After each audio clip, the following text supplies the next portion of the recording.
మంచిర్యాల జిల్లా కేంద్రంలో ఎంసీసీ కార్మికులు రిలే నిరాహార దీక్షలు చేపట్టారు. ఎంసీసీ గేటు ముందు కుటుంబ సభ్యులతో కలిసి ఆందోళన నిర్వహించారు. ఎంసీసీ యాజమాన్యానికి వ్యతిరేకంగా నినాదాలు చేశారు.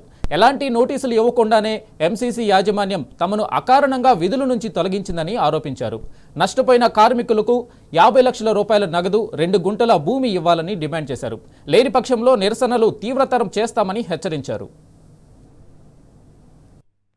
ఎంసీసీ కార్మికులందరం గేటు దగ్గర నిరసన ఎందుకు తెలియజేస్తున్నామంటే ఈ నెల 12 తారీఖు నాడు కంపెనీని ఇండియన్ బ్యాంకు వేయడం జరుగుతుంది. దానిని దృష్టిలో పెట్టుకొని ఎంసీసీ కార్మికులందరం ఈరోజు నిరసన వ్యక్తం చేస్తున్నాం. ఎందుకంటే గత 15 సంవత్సరాల నుండి ఎంసీసీ స్టార్ట్ అయిన కాడ నుండి మేము కంపెనీలో పనిచేసే కార్మికులం. అకారణంగా మమ్మల్ని 2020 సంవత్సరంలో మమ్మల్ని ఎంసీసీ కార్మికులందరినీ రిట్రెచ్మెంట్ యాక్ట్ ద్వారా తీసేయడం జరిగింది. అప్పటి నుండి మాకు ఎలాంటి నష్టపరిహారం కంపెనీ చెల్లించలేదు. కాబట్టి తక్షణమే మాకు నష్టపరిహారం చెల్లించాలని డిమాండ్ చేస్తూ ఈరోజు కార్మికులందరం ఇక్కడ గేటు దగ్గర నిరసన వ్యక్తం చేయడం జరుగుతుంది.